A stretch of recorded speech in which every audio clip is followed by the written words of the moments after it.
Unforced errors. I'm Michael Smerconish in Philadelphia. It's a big weekend in the NFL, but I'm not talking about football. It's the Biden administration. And by now, you know the president's week was a disaster. COVID is not contained, the messaging's a mess, and the Supreme Court struck down the president's employer mandate. Supply chain problems persist. Inflation is at its highest level in 40 years. Build Back Better is nowhere. Any effort to protect voting rights lacks the votes necessary for a filibuster carve-out.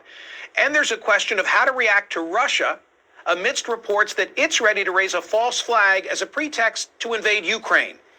It's enough for Biden to be envious of Boris Johnson. Against this backdrop, hosting a BYOB garden party while the rest of the nation is in lockdown, that's a walk in the park.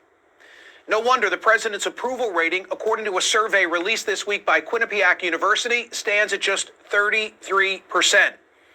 The White House response was to argue that Quinnipiac is an outlier and that the real number, according to a 538 average, is 43% approval, as in, we know things are bad, but they're not that bad.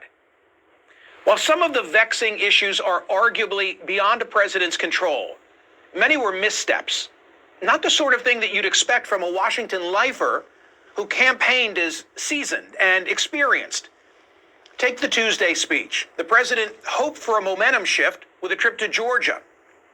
Perhaps his exuberance was born of beer muscles from the positive reaction to the speech that he delivered on the January 6th anniversary. This was Biden again seeking to project strength through spite. Only this time, without Donald Trump as a target, he missed the mark.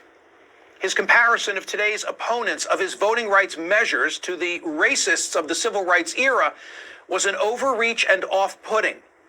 At the Wall Street Journal, Peggy Noonan, herself a former Ronald Reagan speechwriter, wrote this. The speech itself was aggressive, intemperate, not only offensive, but meant to offend.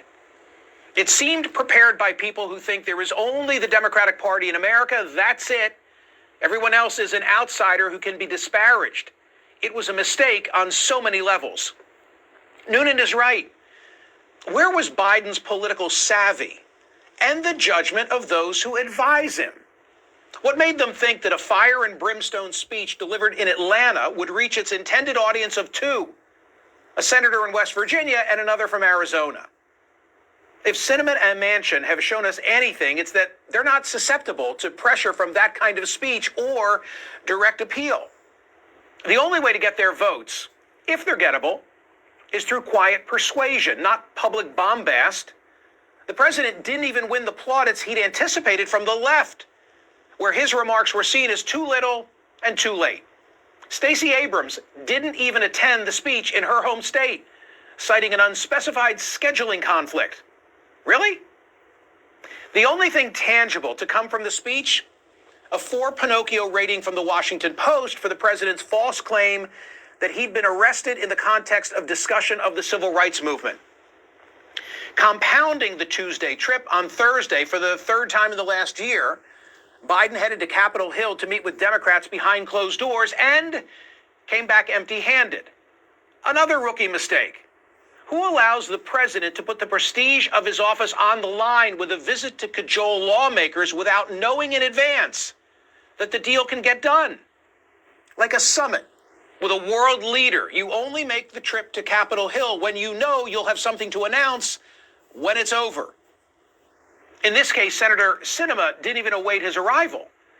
Instead, she took to the floor and announced that while she backed 2 new voting rights measures, she will not support an effort to weaken the filibuster. And not to be outdone, soon after the presidential meeting, Joe Manchin then released a statement announcing that he too was against ending the filibuster.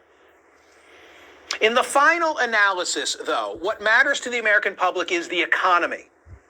And considering the pandemic and notwithstanding inflation, it nevertheless remains remarkably strong. When we get past COVID, the president's unforced errors may be forgotten, and people may again vote with their wallets.